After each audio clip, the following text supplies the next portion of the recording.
حکیم الامت شاعر مشرق علامہ محمد اقبال فرماتے ہیں، عمل سے زندگی بنتی ہے جنت بھی جہنم بھی، یہ خاکی اپنی فطرت میں نہ نوری ہے نہ ناری ہے۔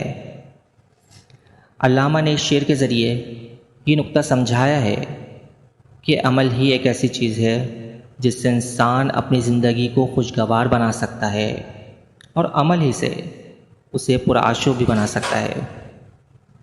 ابھی اس کی اپنی مرضی ہے کہ جس طرح کا عمل اختیار کرنا چاہے کر سکتا ہے۔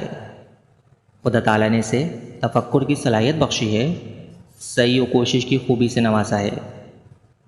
ترقی کے زینے طے کرنے کے لیے انسان کو اللہ تعالیٰ نے ہر قسم کی قدرتوں اور قوتوں سے مالا مال کیا ہے۔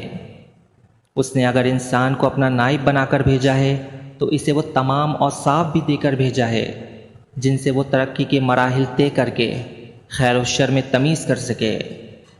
خدا نے اسے ہمت دی، استقلال دیا، بردباری دی، عقل سلیم دی، عرفان دیا، اور اسی طرح سے بہت سے اوصاف دیے اور اختیار بھی دیا کہ وہ اپنے لیے جو راستہ مناسب سمجھے منتخب کر سکے۔